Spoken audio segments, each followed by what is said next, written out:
तो मेरे दोस्तों, आज हम इवोल्यूशन चैप्टर फिनिश करेंगे।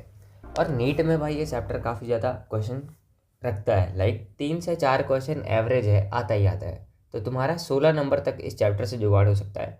और ये चैप्टर काफ़ी ज़्यादा इजी है। और अगर तुमको हार्ड लगता था ये चैप्टर, तो भाई आज मेरे साथ पढ़ के देखो, तुम्हें सबसे ज़्यादा इजी चैप्टर ये भी लगने लगेगा। एमबीआई और पीओआई तो तुम्हें पता ही है, क्या ही हमने भाई उसको ख़त्म किया है चैप्टर। ठीक है, आओ इसको शुरू करते हैं। बाय द वे, इसका एनालिसिस क्या है? एविडेंसेस वाले जो थोड़े है ना, इवोल्यूशन का एविडेंस बता दे, ओपरिन हाल्डेन, ये सारी बातें आएंगी। और हार्डी वेनवर का एक वो जो फॉर्मूला है वो, और थोड़ा सा भाई रट्टू तोता टाइप सा, जिसको हम एकदम क्रोनोलॉजिकल ऑर्डर से पढ़ेंगे, तो दिक्कत वाली बात है नहीं। तो आओ एकदम से भाई तुमको रेडी करते हैं। ऐसा कराऊंगा भाई कि तुम बिना ऑप्शन देके आंसर टिक कर सकते हो just by reading the question. आओ इस लेवल का कॉन्फिडेंस बिल्ड करते हैं साथ में। सबसे पहली बात, एक सजेशन है तुम लोगों के लिए कि एनसीईआरटी तो तुम रखते ही हो, और पेन लिए रहोगे ऑफ कोर्स मार्क करने के लिए, ताकि इंपॉर्टेंट लाइंस मार्क कर सको। अलॉन्ग विद तुम एक पीवाईक्यू अगर हो तुम्हारे पास टॉपिक वाइज, तो सबसे परफेक्ट है। और अगर नहीं भी है तो भी चलेगा, जस्ट पीवाईक्यू वाली एक बुक ले लो, ताकि तुम ये सब पढ़ने के बाद तुरंत ही सॉल्व कर लो। ठीक है ना, ताकि तुम्हारे दिमाग में और अच्छे से सारी बातें सेट हो जाए। ठीक है, और मुझे बताना क्या तुमसे क्वेश्चन बन रहे हैं नहीं बिना ऑप्शन देके। ठीक है, हाँ। अब ये मत कह देना कि बिना ऑप्शन देके कैसे टिक मारूंगा, अगर बोल देगा कि मैच द इनकरेक्ट है ना, वैसा वाली बातें नहीं करनी है तुमको। अब इवोल्यूशन होता क्या है, शुरू करते हैं भाई, बहुत बकवासें होगी। सबसे पहली बात, इवोल्यूशन। इवोल्यूशन क्या होता है? इवोल्यूशन एक पर्टिकुलर इसकी डेफिनेशन होती नहीं है इवोल्यूशन की। ठीक है ना, ये ऐसे तुक्केबाजी वाली बातें हैं कि हो गया भैया, अब खराब हो गई चीज़, मुझे नहीं पता, मैंने कुछ नहीं किया है, ऐसा वाला सिनेरियो तुम बोल सकते हो उसमें। इसको कभी भी डिटरमाइन नहीं किया जा सकता है। ये एक स्टोकास्टिक प्रोसेस है। स्टोकास्टिक प्रोसेस मतलब कि बेस्ड ऑन चांस इवेंट है। भाई हो गया, गलती से ऐसे तुक्के लग गए, मुझे नहीं पता। वो होता है ना कि भाई मैं तो ऐसे ही बस गोली चला रहा था, हेडशॉट तो गलती से लग गया। तो वैसे ही वाली बातें हैं। ठीक है, तो ये वाली बातें हो जाती हैं। सो इवोल्यूशन एक स्टोकास्टिक प्रोसेस है, तुक्केबाजी वाली बातें हैं, और इसको तुम डिटरमाइन नहीं कर सकते कि ये अब होगा, कल होगा, परसों होगा। ठीक है, सो एक छोटी सी डेफिनेशन टाइप सी है कि इवोल्यूशनरी बायोलॉजी क्या होती है। ये बस एक कुछ नहीं, हिस्ट्री है किसकी, लाइफ फॉर्म्स की। कि तुम पढ़ रहे हो ना भाई कि ये हाँ 2000 करोड़ साल पहले था और अब ये चला गया है, इसके फॉसिल पड़े हैं। तो ये सारी बातें एवोल्यूशनरी बायोलॉजी के अंदर आती हैं। बेसिकली फ्लोरा फाउना के बारे में हम पढ़ते हैं, जो कि over the millions of year पड़े रहते हैं। ठीक है, और सेडिमेंट्री रॉक्स में हमको मिलते हैं फॉसिल्स ऑलवेज, ये याद रखना है तुमको। ठीक है, सो हम अपना छोटा सा भाई ये जो हैंड राइटिंग नोट्स हैं, भाई हैंड राइटिंग नोट्स के लिए कॉम्प्लीमेंट मारो यार। मैं इतनी मेहनत से भाई ये सब ऐसे सजा के लाया हूँ तुम लोगों के लिए। ऐसे नोट्स तुमने कभी देखे हैं भाई? कोई यूट्यूब चैनल पे ऐसे ऐसे नोट्स बना के आता है इतने अच्छे? ठीक है, आओ, and I want your comment भाई। तुम मेरे दोस्त हो, इतना तो मैं कह ही सकता हूँ। सो ओरिजिन इन लाइफ की बात अगर मैं करता हूँ, तो यहाँ पे कुछ फैक्चुअल डाटा है जिसको हमको रट लेना है। ठीक है, यूनिवर्स मेरा 20 बिलियन ईयर एगो। ठीक है, अर्थ का अगर याद करना है, यूनिवर्स को ऐसे 5 से डिवाइड कर दो और ये 4 आ जाएगा। ठीक है, सो 5 से डिवाइड किया है तो ऐसे 4.5 लिख देना। ठीक है, दिक्कत नहीं होनी चाहिए याद करने के लिए, बस अगर ऑप्शन एलिमिनेशन के लिए याद करने में काम आएगा। ठीक है, लाइफ ओरिजिनेटेड भाई, जस्ट इसी का माइनस हाफ कर देना है, फिर -1 कर देना है। Got it? सो 4.5 से ये हो जाएगा 4 एंड माइनस हाफ है ना। सो देन अर्थ में सबसे पहला नॉन सेलर, बेसिकली वायरसेस के बारे में, जो लिंकिंग का काम करते हैं नॉन लिविंग से लिविंग के लिए। ठीक है, सो वो 3 billion year ago. And first cellular form 2000 million year ago. ठीक है, इसको तुम 2 बिलियन ईयर एगो भी लिख सकते हो, पर जनरली क्वेश्चन में बोला जाता है, ऐसा लिख के आता है कि 2000 करके, तो इसलिए मैंने सोचा कि ऐसे ऐड कर दूं ताकि तुम लोग को फालतू दिमाग नहीं लगाना पड़े और तुम डायरेक्ट टिक मारो। ठीक है, 10 की पावर 6 मिलियन, 10 की पावर 9 बिलियन, पता ही तुमको। स्टालर स्टेलर डिस्टेंस भाई क्या ही है, कुछ ना, लाइट ईयर्स में नापते हैं, हमने यूनिट डायमेंशन में भी पढ़ा हुआ है। सो तुम टेलीस्कोप लेके बैठे हो, नाप रहे हो भाई धरती से लेके अपना सूरज तक की रास्ता, तो उसको क्या है भाई, डिस्टेंस उसका लाइट ईयर्स में नापोगे तुम, स्टालर डिस्टेंस कहते हैं इसको। ठीक है, अब भाई अगर तुम सितारे देख रहे हो तो तुम पीपिंग इनटू पास्ट है, वही रिफ्लेक्शन वाली बात है, फिजिक्स आ गया। तो बेसिकली होता क्या है, तुमको पता है लाइट की एक सर्टेन स्पीड है, 3 × 10⁸। ठीक है, तो अब किसी भी स्पीड को भाई ट्रैवल करने के लिए कुछ सर्टेन डिस्टेंस चाहिए। ठीक है, मतलब सर्टेन टाइम लगेगा, और वही टाइम जो होता है उसी की वजह से कह रहा है ये कि पीपिंग इनटू पास्ट है। बेसिकली जब तू लाइट आएगी ना, तो कुछ ना कुछ तो टाइम लग ही जाएगा। तो वो जो लाइट जब पड़ेगी तो वो बेसिकली पास्ट वाली लाइट है। ठीक है, सिंपल सी बातें हैं। ओरिजिन ऑफ लाइफ की अगर बात करता हूँ, तो ये काफ़ी ज़्यादा भाई अद्भुत सा इवेंट माना जाता है कि धरती में जीवन का उत्पन्न जो हुआ था वो बहुत अद्भुत एक प्रोसेस है, ठीक है। काफ़ी ज़्यादा अच्छी हिंदी बोलता हूँ मैं। हिस्ट्री ऑफ यूनिवर्स, ठीक है। The universe is very old, we know, almost, हाँ almost 20 billion year ago huge cluster of galaxies comprise universe. हाँ भाई ठीक है कि दुनिया भर की गैलेक्सीज की वजह से ही यूनिवर्स बना है, और उसमें भी हमारी मिल्की वे गैलेक्सी आकाश गंगा जो है हमारी धरती के उसी में प्रेजेंट है। एंड गैलेक्सीज क्या है भाई, कुछ ना सितारे हैं दुनिया भर के, क्लाउड्स हैं गैसेस के, एंड थोड़ा सा कचरा उचड़ा भी, डस्ट वस्ट भी है, ठीक है। सो अगर मैं कंपेयर करता हूँ साइज ऑफ यूनिवर्स से हमारी धरती को, तो काफ़ी ज़्यादा छोटू सी है, स्पेक्टिकल मतलब स्पेक है, रिलेटिव टर्म है बेसिकली, है कि अगर तुम किसी बहुत ह्यूज चीज़ को, ऐसे बहुत बड़ी चीज़ है इसको तुम छोटे से ऐसा नापते हो तो ऐसा लगता है क्या ही है ना। सो वही वाली बातें हैं कि बहुत छोटी सी हमारी धरती है कंपेयर अगर करूँ मैं हमारी यूनिवर्स से। अब यहाँ पे आता है दिवाली के 2 पटाखे वाली बातें। सो बिग बैंग थ्योरी, ठीक है। बिग बैंग थ्योरी अटेम्प्ट है बेसिकली ताकि हम एक्सप्लेन कर सके किसको, ओरिजिन ऑफ यूनिवर्स को। कुछ नहीं भाई, जैसे ही तुम पटाखे फोड़ते हो ना दिवाली में, सो सबसे पहला अगर तुम सूतली बम ले आए, उसको भाई हरा है एकदम बम तुम्हारा, ठीक है ना, उसको तुमने ऐसे जला के भाग गए दूर, ठीक है। तो सबसे पहले तुम ऐसा पटाखे में क्या इमेजिन कर सकते हो, हाँ भाई इमेजिन ऐसा करना अजीब लग रहा है पर ठीक है, अनइमेजिनेबल थी बात यहाँ पे लिखा है पर ठीक है। तो ऐसा जब तुम देख रहे हो तो क्या होता है, सबसे पहले ये फूट जाता है, फूटने में सबसे पहले क्या होगा, टेम्परेचर जो उस धरती का है बहुत ज़्यादा इंक्रीज हो जाता है उसके नीचे का। एंड ये सारी जो बातें रहती हैं यहाँ पे दुनिया भर का ऐसा क्लाउड क्लाउड आ जाता है। क्लाउड मतलब कि दुनिया भर की डस्ट रहती है, और एक वो रहती है ना एक्सप्लोजिव की वो स्मेल टाइप चीज, ठीक है, वो फैल जाती है। सो ऐसा तुम समझ सकते हो, ठीक है। तो अभी एनसीईआरटी देख लेते हैं, कॉमन सेंस समझ आ गया ना, क्या है, दिवाली के पटाखे फूट रहे हैं, दुनिया भर का हीट आ रही है और धुआं उठ रहा है, ठीक है। सो वही थ्योरी अटेम्प्ट है भाई, एक्सप्लेन करेंगे हम। सो इसमें ये लिख रखा है कि अनइमेजिनेबल फिजिकल टर्म्स में एक सिंगुलर ह्यूज एक्सप्लोजन है। ऐसा तो है नहीं भाई वो जो सूतली बम है तुम्हारा उसको तुम फोड़ने के बाद फिर से फोड़ लेते हो, नहीं फोड़ पाते ना क्योंकि अब यूज हो चुका है। सो सिंगुलर ह्यूज एक्सप्लोजन था ये, ठीक है। यूनिवर्स एक्सपेंड करता है, टेम्परेचर मेरा कूल डाउन होता है as a time goes, hydrogen helium वाली गैसेस कुछ देर बाद हमको देखने को मिलती हैं जैसा कि हमने देखा है। धरती हमारी 4.5 एंड कोई भी एटमॉस्फेयर नहीं था पहले, तुमको पता है धरती भी एक जस्ट सिंपल एस्ट्रॉइड थे जिसमें दुनिया भर के गड्ढे ही गड्ढे थे, और वो आजकल गड्ढे क्या है, ओशन है हमारे, ठीक है। सो वाटर वेपर बेसिकली इसमें कंडीशन क्या थी, अर्ली एटमॉस्फेयर में क्या क्या पड़ा था हमारी धरती में उसके बारे में बातें कर रहे हैं। वाटर वेपर था, मीथेन था, कार्बन डाइऑक्साइड था, अमोनिया था। ये सारा कुछ कैसे रिलीज हो रहा था, फ्रॉम द मोल्टन मासेस, ठीक है ना, जो कि पूरी सरफेस सरफेस को कवर कर रही है। बेसिकली हीट जनरेट हो रही है ना, हीट जनरेट होने की वजह से सारे पत्थर वत्थर पिघल रहे हैं, दैट्स इट, ऐसा याद कर लो, ठीक है। देन यूवी रेज तुमको पता ही है, केमिस्ट्री में हम दुनिया भर की वो मोनोक्लोरिनेशन डाइक्लोरिनेशन वाली प्रोसेस के लिए कराते हैं, दोनों जगह क्लोरीन जोड़ दो वाली बात है, ठीक है। सो वही है कि बेस्ट यूवी लाइट थी जिसकी वजह से नेसेंट ऑक्सीजन आती थी, नेसेंट ऑक्सीजन हाइड्रोजन की वजह से क्या होता था, हमारा एटमॉस्फेयर, बेसिकली वो जो होता है ना एटमॉस्फेयर क्या होता है, सबसे पहली बात तो तुम्हें पता है जियोग्राफी, ये ट्रोपोस्फेयर और स्ट्रेटोस्फेयर और लास्ट में मेरा आइनोस्फेयर। सो ये सारा एटमॉस्फेरिक जो प्रोटेक्टिव लेयर थी पहले थी नहीं, रिड्यूसिंग नेचर था, और यूवी लाइट डायरेक्ट आके तोड़ती रहती थी। तो अब कुछ टाइम बाद हुआ क्या कि O3 वाली बातें बनने लगी। O3 क्या है बेसिकली, ये मेरा एक एज अ प्रोटेक्टिव शील्ड काम करती है यूवी रेस के अगेंस्ट, ठीक है। और बाकी जो पानी था जैसे जैसे कम हुआ तो फिर वो गिरने लग गया एज अ रेन, और 500 मिलियन ईयर, ठीक है भाई 500 मिलियन ईयर है को फॉर्मेशन ऑफ अर्थ वाली बात है, ऑलमोस्ट पूरी, ठीक है भाई, कचड़ा लिख रखा है, पढ़ने की कोई जरूरत नहीं है। Unit of life spore. अब आती है थोड़ी सी थ्योरीज के बारे में, theories regarding origin of life. क्या होता है ये ओरिजिन ऑफ लाइफ भाई, बहुत सिंपल सी बातें हैं, धरती में उत्पन्न वाली बातें। सो तुम्हारे घर के पंडित जी आते कहते हैं देखो मैं हूँ अद्भुत बालक और मेरा नाम है अद्भुत जी, ठीक है।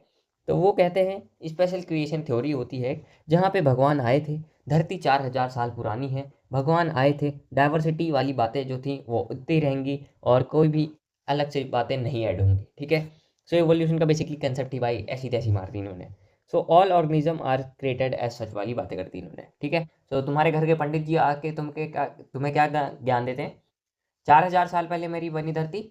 दूसरी बात है नो डाइवर्सिफिकेशन, जितना है उतना ही रहेगा हमेशा के लिए, और जो चीज़ जैसे बनी है वो वैसे ही रहेगी, ठीक है। सो सारा इवोल्यूशन का कंसेप्ट ये लामार्क की थ्योरी, डार्विन चाचा, हमारे घर के पंडित जी डैश कर दिए इनकी, ठीक है। सो इसीलिए फिर तुम बन जाते हो भाई एकदम लुइस पास्चर बनते हो तुम बाय द वे, ठीक है। तो यहाँ पे तुमको समझ आ गया घर के पंडित जी वाली बातें ऐसी बदतमीजी कर दी हैं, और कह देते हैं कि भाई जित डायनासोर अगर आ गए हैं तो बस वो हमेशा रहेंगे, उसके अलावा कोई ना इंसान बनेगा, ना कोई कुत्ता रहेगा, ना कोई बिल्ली आएगी, ठीक है। देन अभी आते हैं हम पैनस्पर्मिया। पैनस्पर्मिया एक थोड़ी सी भाई इंटरेस्टिंग सी थ्योरी है, क्यों, क्योंकि इसमें भाई एस्ट्रोनॉट को मजा आता है, ओ माय गॉड एलियन भी हो सकते हैं जो कि भाई ऐसा स्पोर स्पोर फेंक के चले गए हैं, ठीक है। सो लाइफ आती है धरती में, वो एक्स्ट्रा टेरेस्ट्रियल स्पेस से, बेसिकली कोई एलियन आया है, ऐसे पोलन वोलन डस्ट करके चला गया है, ठीक है। So in form of spore, pollen नहीं, एक्चुअल में स्पोर लिखा है, ठीक है, फ्रॉम द आउटर स्पेस, ये वाली बात है। इसीलिए ये थोड़ी सी काफ़ी ज़्यादा इंटरेस्टिंग लग जाती है, ऐसा लिखा हुआ भी है एनसीईआरटी में, कहाँ लिखा है। सो पेंसपर्मिया फेवरेट आइडिया एस्ट्रोनॉमर्स का, क्यों? क्योंकि भाई ये डिफरेंट प्लेनेट जैसे कि अर्थ जैसी बातें होती हैं, इसीलिए अच्छा कंसेप्ट है बेसिकली, लगता है साइंटिस्टों को भी। अब आता है ए बायोजेनेसिस की थ्योरी, जिसको तुम स्पॉन्टेनियस जनरेशन भी कहते हो। बहुत ज़्यादा इंपॉर्टेंट है, सारे क्वेश्चन आएंगे तुमको देखोगे तो, ठीक है। थ्योरी ऑफ ए बायोजेनेसिस को मैं स्पॉन्टेनियस जनरेशन कहता हूँ। सो नॉन लिविंग मैटर से ये कहता है कि भाई लिविंग है। बेसिकली इसमें एक कहानी है हिस्ट्री की, जो कि 11th-12th में शायद पढ़ाई जाती है, if I am not wrong, ठीक है, बताना अगर कोई हिस्ट्री पहले पढ़ता था। तो बेसिकली होता क्या, एक नाइल रिवर हुआ करती थी, तुमको पता ही है, ठीक है।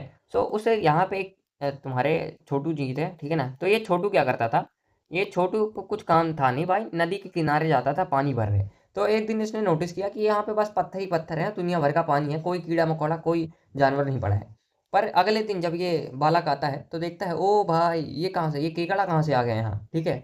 तो इसको भाई ऐसा मंद बुद्धि सा टाइप सा था, ठीक है। तो इसको लगा कि भाई वो केकड़ा जो है वो पत्थर से हुआ है, ठीक है। सो नॉन लिविंग मैटर जो है वो बनाया लाइफ को, ऐसा वाली बातें कर देता है। ये क्या है, स्पॉन्टेनियस जनरेशन वाली बातें हैं कि ए बाजने से आता है, ठीक है ना। अब तुम बन जाते हो लुईस पास्चर भाई उस जन्म के।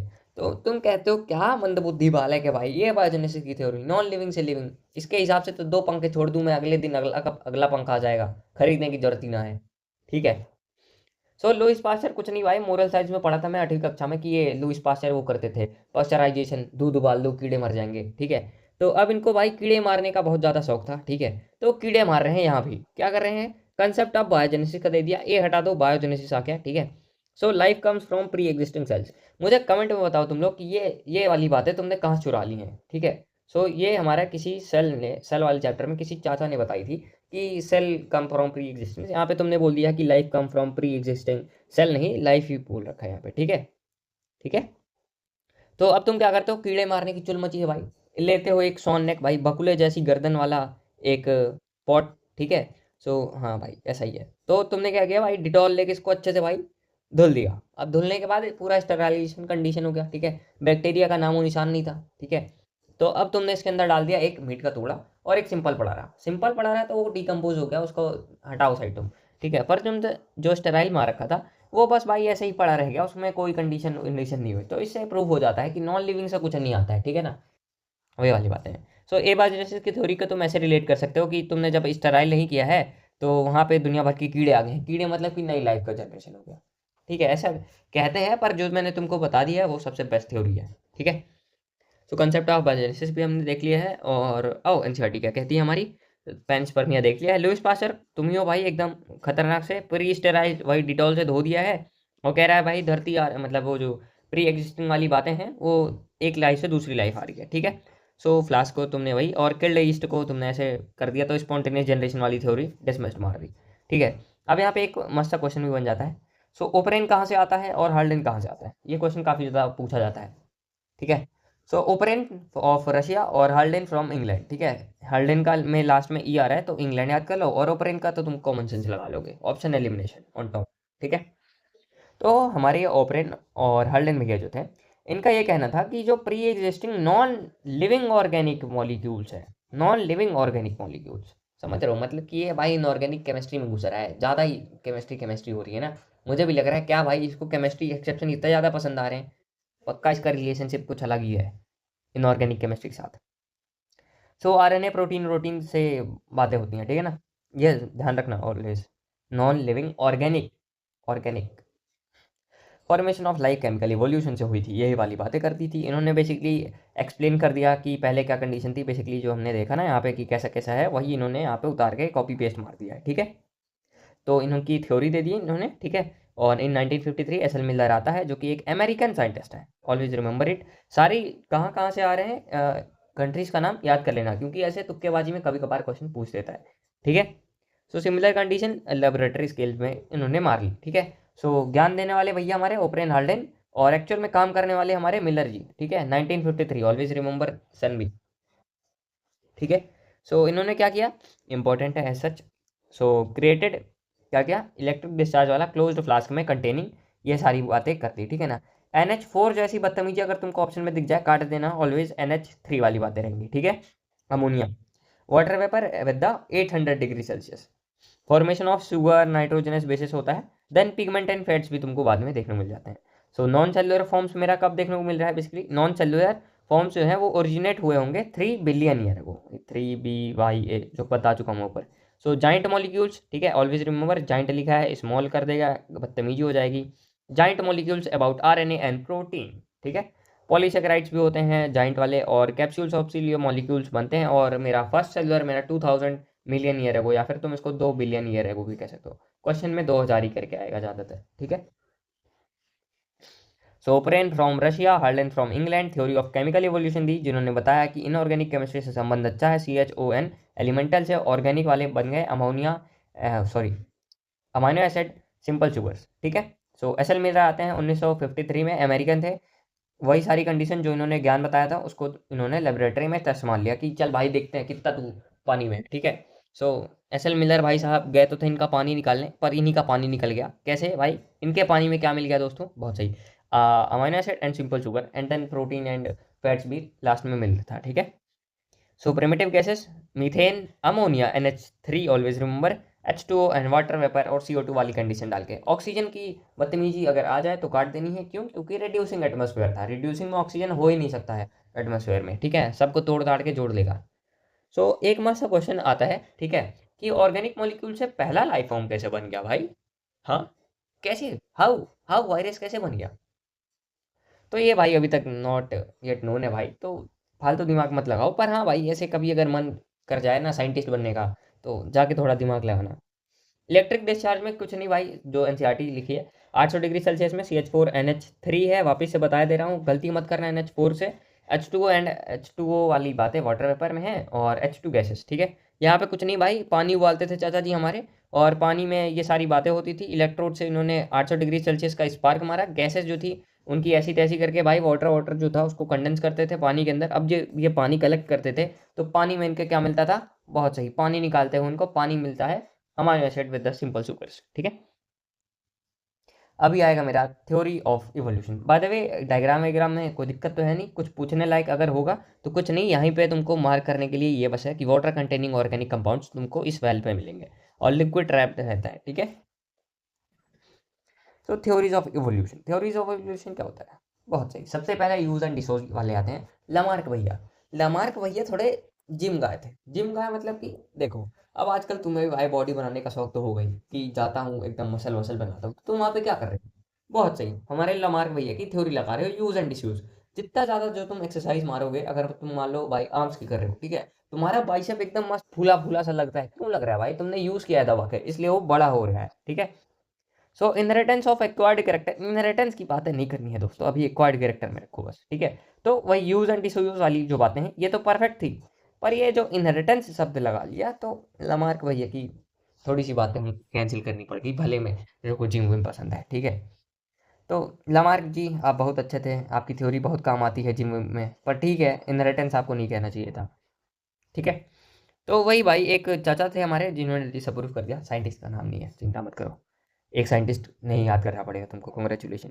सो इन्होंने क्या किया कि 6-7 चूहे उठा लाए अपने घर से, ठीक है, इनको चूहे से अलग ही दिक्कत थी भाई, जिसको देखो वही चूहा मार रहा है, वहाँ पे ग्रिफिथ चूहा मार रहा है, यहाँ पे ये चूहा मार रहा है, ठीक है।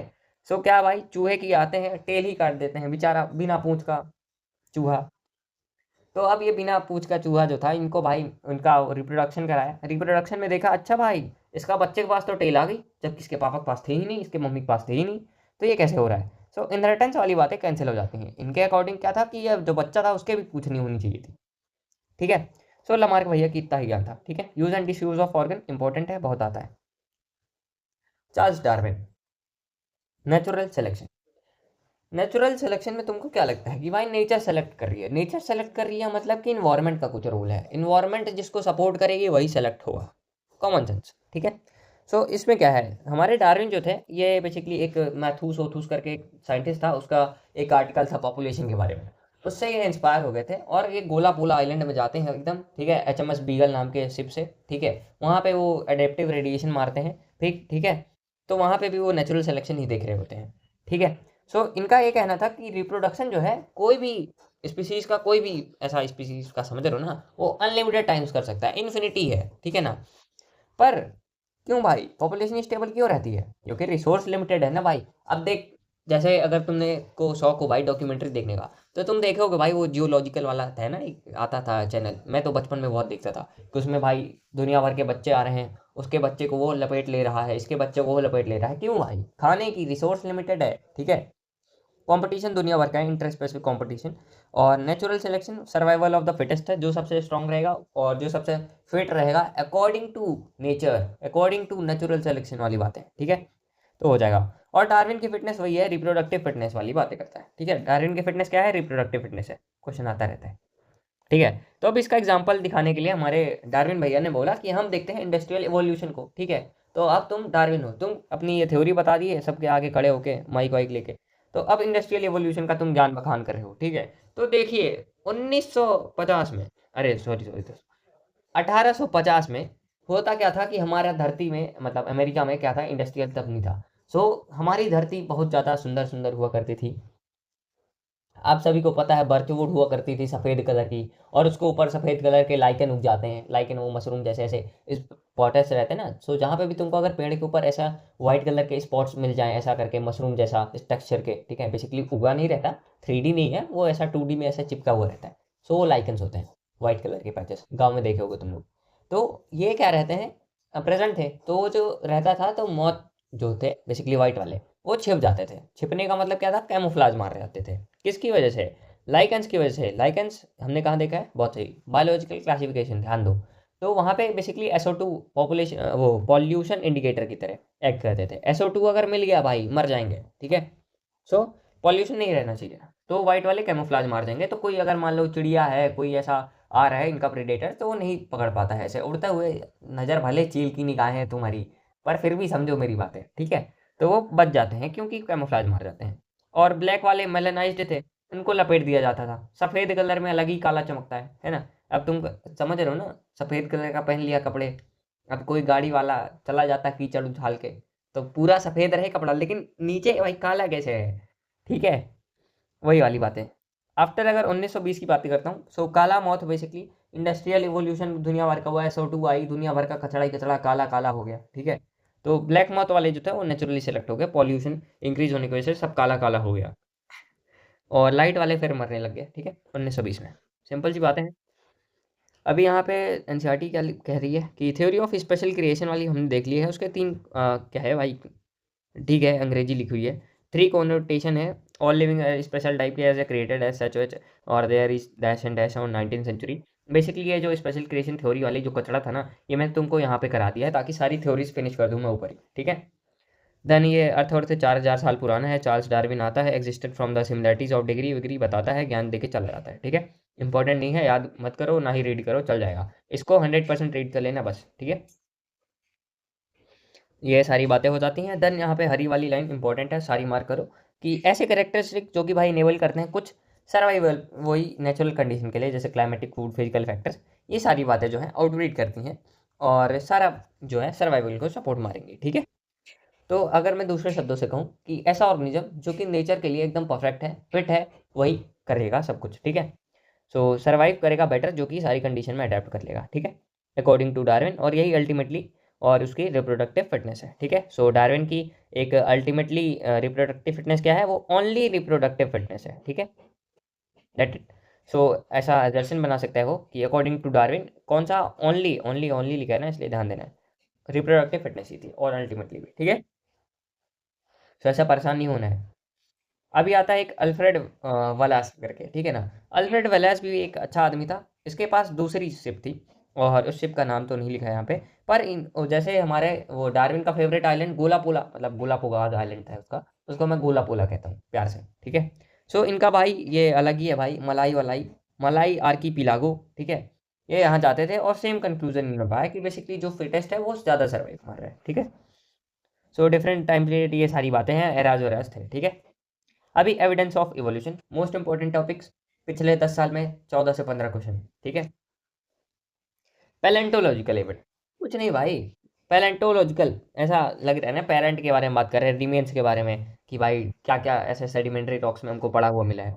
सो स्टडी ऑफ फॉसिल के बारे में बात करते हैं। फॉसिल क्या है? ऐसे एक्सटिंक्ट ऑर्गेनिज्म जो कि पहले कभी हुआ करते थे। इंपॉर्टेंट बातें जो है, कनेक्टिंग लिंक अबाउट आर्क्योपेट्रस। आर्क्योपेट्रस क्या है? रेप्टाइल और बर्ड के बीच का कनेक्टिंग लिंक है। रेप्टाइल जैसी ऐसे टेल वेल के स्केल्स है, एंड इस वो जो बर्ड जैसा सारी बातें हैं। इसका विंग स्पैन अराउंड 2 से 8 था। भाई मेरे को लगता है अगर मेरे पास पेट्रोनोडोन होता या फिर कुछ ऐसा, आर्क्योपेट्रस, आर्क्योपेट्रस तो बहुत छोटा होता है, बट पेट्रोडोन जो रहता है उसके 2 से 8 मीटर तक लंबे रहते हैं पंख। तो भाई उसके ऊपर बैठ के मस्त उड़ते। ठीक है, ये मेरा ऐसा ड्रीम टाइप से है, पर अब तो है ही नहीं, पूरा ही नहीं हो सकता, पता नहीं क्यों। इसीलिए तो ड्रीम है, अदरवाइज गोल बन जाता। जियोलॉजिकल टाइम पीरियड, ठीक है। फॉसिल आर रिमेन्स, भाई हमको पता है हार्ड है भाई, सेडिमेंट्री रॉक के अंदर पड़े रहेंगे, सेडिमेंट्री क्रॉसिंग, ठीक है। ये सारी कचड़े वाली बातें हैं जो कि तुमको यहाँ पे मैंने बता दिया, ठीक है।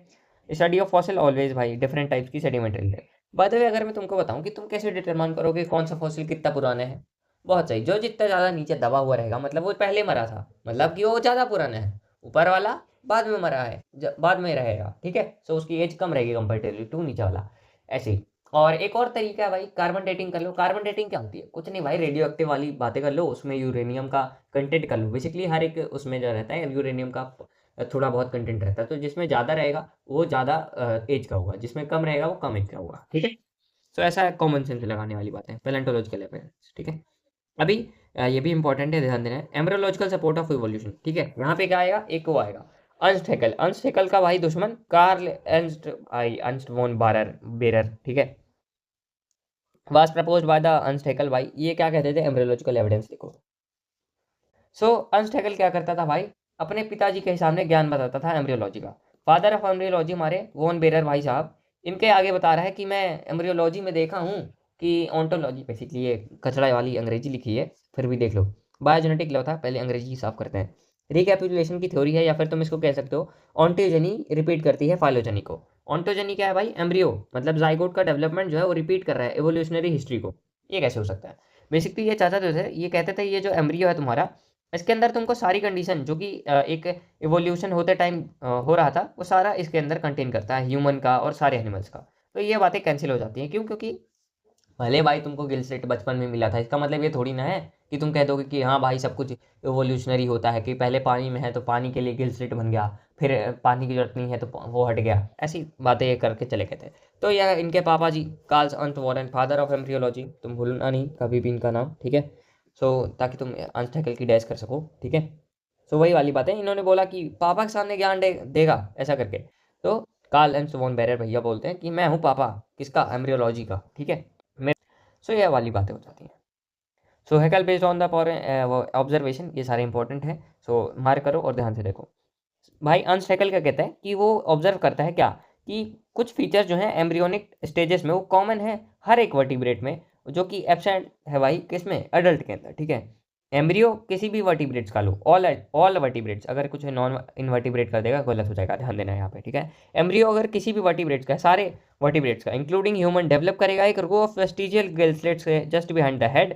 और बट ये सारे जो हैं functional organ only in fish, fish में बस फंक्शनल है, ठीक है, and not found in other adult vertebrates, हमने देखा है। सो ये सारी बातें हो जाती हैं।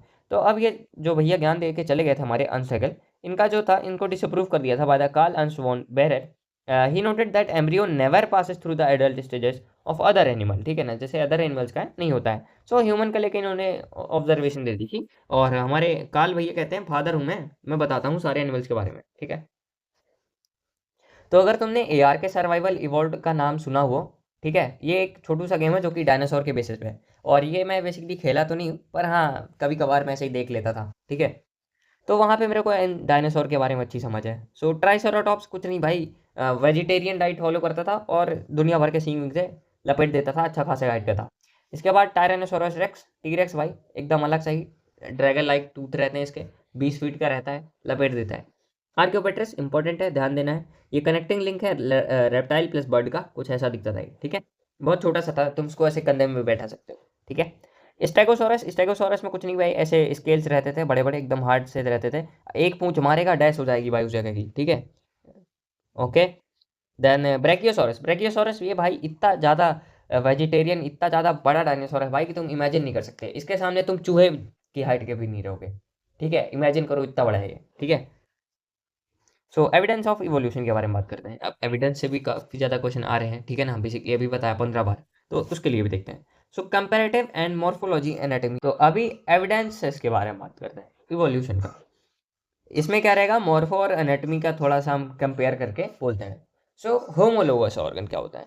सो होमोलोगी को तुम समझ सकते हो एज अ एक परिवार, ये तुम्हारा एक परिवार है, एक परिवार, एक परिवार के दो तीन मान लो बालक, ठीक है ना, एक बालक ये, एक बालिका ये, और दूसरी बालिका बेटा ये, ठीक है। सो एक परिवार था जिसके पास बेसिकली 3-4 टाइप के बिजनेस थे, ठीक है ना। तो इन्होंने क्या किया कि सबको एक एक पकड़ा दिया, ये अलग जाके काम करने लग गया, ये मान लो तेल का बिजनेस करने लग गया, ये वो धरती से रिलेटेड काम करने लग गया। देन एक और जो था, ये मान लो ऐसा फ्रूट टाइप सा कुछ बिजनेस है इसका, तो ये इस पे काम करने लग गया। तो तुम अगर देख रहे होगे परिवार एक ही है पर काम जो है अलग अलग कर रहे हैं, ठीक है। कॉमन सेंस समझ आ गया होगा तुमको। और अगर मैं एनालॉगी की बात करूं तो इसमें क्या रहता है कि अगर तुम स्कूल में जाते हो, सो स्कूल में तुमको कैसे कैसे लोग मिलते हैं। ऑफ कोर्स तुम्हारा भाई बहन भी मिल सकता है, पर ज़्यादातर तुमको ऐसे लोग मिलते हैं जिसको तुम नहीं जानते हो, ठीक है ना। ये किसी और परिवार से बिलोंग करता है, ठीक है ना, और ये किसी और परिवार से बिलोंग करता है, ये किसी और परिवार से बिलोंग करता है, ठीक है ना। सो इनका ओरिजिन जो है काफ़ी ज़्यादा डिफरेंट है, और कोई वर्टिब्रेट है, कोई इनवर्टिब्रेट है, कोई आर्थ्रोपोडा है, कोई मोलुस्का है ना। सो कोई भी कॉमन सेंस नहीं है। पर काम देखो भाई, ये स्कूल में क्या करने आए हैं, काम क्या है इनका, पढ़ाई करना है। ये भले इनवर्टिब्रेट कीड़ा मकोड़ा कोई भी है, ठीक है ना, क्या करने आए हैं, सभी लोग पढ़ाई करने आए हैं, वही पढ़ने आए थे, ठीक है। सो ऐसी बातें हो जाती हैं, ठीक है, समझ आ गया। सो होमोलॉगी एक परिवार जिसमें अलग अलग काम हो जाते हैं, ठीक है।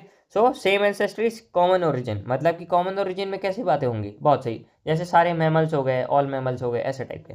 सो होमोलोगस ऑर्गन के जो सारे एग्जांपल है, फोलिंग ऑफ द मैमल्स, जैसे हो गए सारे मैमल्स इंक्लूड कर लो तुम, ठीक है। सी काउ भी एक मैमल ही है, ठीक है। Heart of vertebrates, brain of vertebrates, and thorns of bougainvillea and tendrils of cucurbita, ठीक है। सो ये सारे कॉमन ओरिजिन है, ये मस्ट है, इसको रट लेना अगर तुम गलती से भूल जाते हो इन सबको, ठीक है। 100% बोगिनविलिया एंड क्यूक्यूबेटा किसका है भाई, होमोलोगी, एक परिवार, ठीक है। और ये डाइवर्जेंट इवोल्यूशन रहता है, इसकी एक ट्रिक भी है, अगर तुमको नहीं पल्ले पड़ रहा परिवार है परिवार, ठीक है, होमोलोगी के तुम ऐसे एचडी करके एचडी टीवी करके याद कर लो, ठीक है, एचडी टीवी। और इसको एनालॉगी को तुम एसी करके याद कर लो, एसी। भाई तुम्हारे घर में नया नया एसी लिखा है, लगा है, मतलब कि एनालॉगस में क्या रहेगा, कन्वर्जेंट इवोल्यूशन है ये, ठीक है। और एच डी से डाइवर्जेंट हो जाएगा ये, ठीक है, एच डी टीवी और ए सी। सो होमोलॉगी में सेम ये सारी बातें हो गई हैं, सेम कॉमन ओरिजिन रहेगा, सेम स्ट्रक्चर रहेगा, और डिफरेंट हो सकता है काम काम, ठीक है, ऐसा कुछ इसका रेडिएशन रहता है। सो ये सारे बातें हैं, और सारे अगर मैं कंपेयर करा दूँ तो देख लो, यहाँ पे फोलिम्स ऑफ द मैमल्स, ध्यान, यहाँ पे wings of bird and butterfly.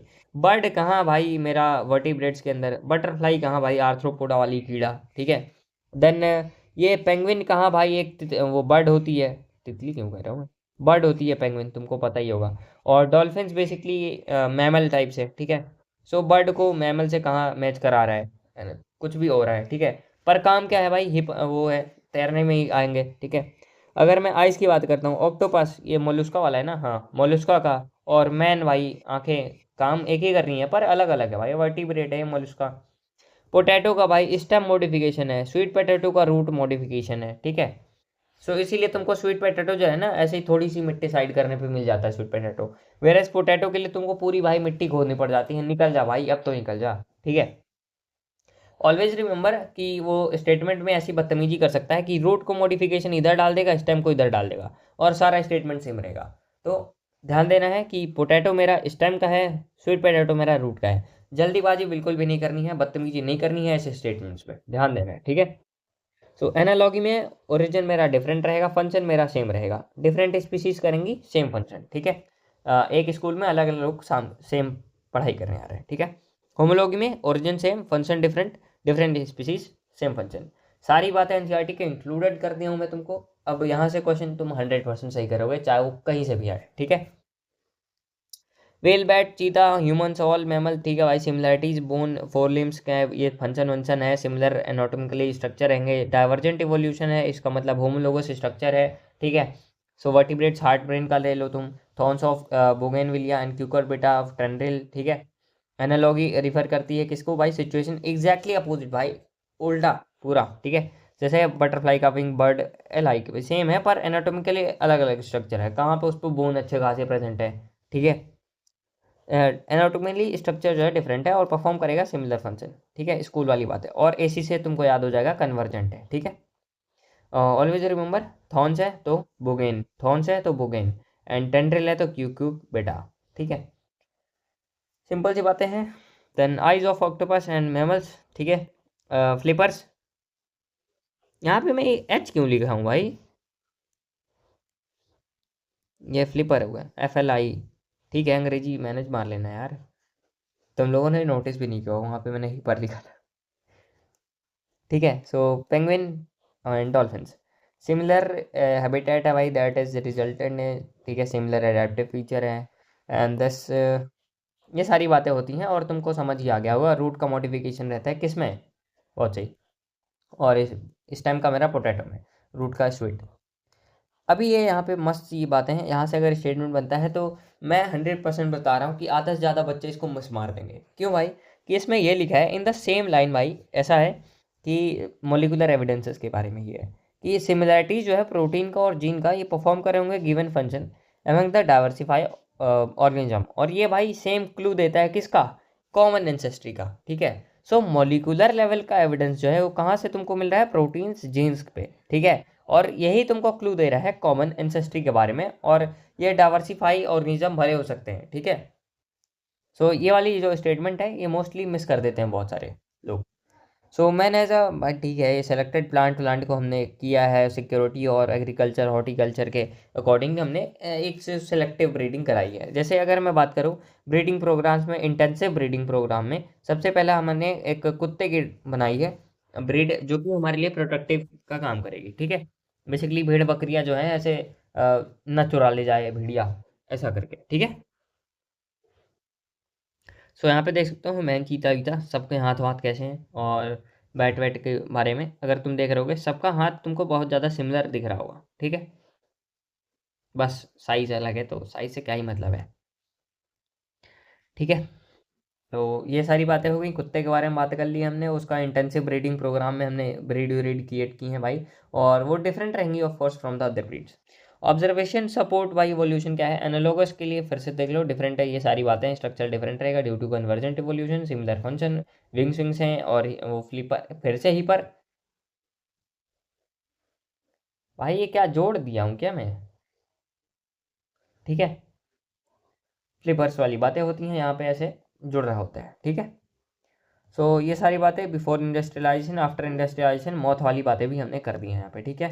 जो हम ऊपर ही कन्वर्ट इसको फिनिश कर दिए हैं ताकि मैं तुमको वहाँ पे अच्छे से समझा सकूँ, तो टेंशन नहीं लेना। मेलेनाइज मतलब कि काला है, और नॉन मेलेनाइज मतलब सफ़ेद वाला। प्रीडेटर विल स्पॉट द मौत और कॉन्ट्रास्टिंग बैकग्राउंड के अकॉर्डिंग, ठीक है। बेसिकली अगर काला वाला है तो सफ़ेद वाले की ऐसी तैसी हो जाती है, ठीक है, चील की निगाहें।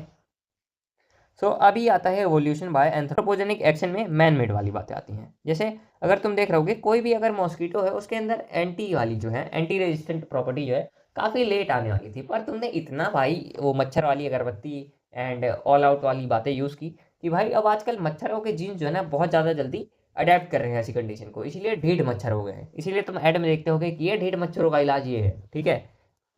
एंटीबायोटिक रेजिस्टेंट माइक्रोब्स आ गए, हर्बिसाइड रेजिस्टेंट भाई वैरायटी ऑफ प्लांट आ गई, आर्टिफिशियल सेलेक्टिव ब्रीडिंग करा दी तुमने, ठीक है। डीडीटी जैसे केमिकल्स बना दिया, मॉस्किटो भाई अलग ही हो गए हैं, ठीक है। सो एक्सेस में अगर तुम हेर्बिसाइड पेस्टिसाइड कुछ भी यूज़ करते हो तो ये सारा एक सिलेक्शन ऑफ रेजिस्टेंट वैरायटी को प्रमोट कर देते हैं, और ये काफ़ी ज़्यादा जो टाइम लेने वाली बातें थी ये प्रॉपर्टी वो काफ़ी ज़्यादा जल्दी आने लग गई हैं, ठीक है। सो इवोल्यूशन बाय एंथ्रोपोजेनिक एक्शंस होता है। अब गोलापुला आइलैंड भाई डार्विन की फेवरेट जगह है, ठीक है, गोलापुगाज आइलैंड में हुए, ये observe among the diversify and ये सारी बातें हो गए, डार्विन के फिंचेस के बारे में देख लिया, ठीक है। जैसे अभी तुम देख रहे होगे इस चिड़िया की चोंच अलग है, इसकी अलग है, इसकी अलग है, और इसकी अलग है, ठीक है। सो बेसिकली होता क्या है कि इन्होंने देख ली variety of beak of finches, मतलब ठीक है एक बर्ड है तो उसके जो बीक्स हैं वो डिफरेंट डिफरेंट हो गई हैं फॉर द उसके लिए, ठीक है, समझ रहे हो ना, सिमिलर है कैसा होमोलोगस की तरह, ठीक है। सो एक मेरी स्पीसीज है जो कि खुद में ही भाई ऐसा डिफरेंट डिफरेंट कर ली है। सो फ्रॉम द ओरिजिन भाई कुछ सीड खाने लग गई, जैसे इंसेक्ट खा रही है, ये सीड खा रही है, ये प्लांट खाने लग गई, ये वाटर फिशेस खाने लग गई, ठीक है। इसकी वजह से क्या हुआ, इनके अंदर इंटर स्पेसिफिक कंपटीशन जो था वो हटा के इन्होंने क्या किया, को एग्जिस्टेंस वाली बात कर ली कि तू भी कर ले, हो गया, मैं अपनी डाइट चेंज कर लेती हूँ, ऐसा करके ऐसी चिड़िया ये कॉम्प्रोमाइज़ मार देती हैं अपने खाने के साथ, और सब कुछ ऐसा सुखी परिवार की तरह जीते। सो गोलापोला आइलैंड, डार्विन के फिंचेस, डिफरेंट बर्ड की स्पीसीज, भाई बीक पैटर्न चेंज हो गया। सो ऑस्ट्रेलियन मार्सुपियल वाली बात आ जाती है। मार्सुपियल के भी क्वेश्चन आते रहते हैं, सो इंपॉर्टेंट है, इसको एकदम टिप पे रखना। सो डाइवर्जेंट इवोल्यूशन वाली बातें आ जाती हैं, होमोलोगस वाली बातें, ठीक है, ऐसा फैल रही है ना बातें, इसलिए डाइवर्जेंट, ठीक है। देन यहाँ पे क्या है, ओरिजिन, ये सारी बातें हमने देख ली हैं। Process of evolution, different species का जियोलॉजिकल पॉइंट पे भाई सब कुछ रहता है, और रेडिएशन वाली बातें रहती हैं। देन इसी को हम कहते हैं adaptive radiation. What it, so adaptive radiation क्या है भाई, एक जियोलॉजिकल एरिया है, सो एक ही स्टार्ट पॉइंट से हो रहा है, बट उन्होंने भाई ऐसा रेडिएट कर लिया, बेसिकली ऐसे फैला लिया है अपने मोड को, ठीक है,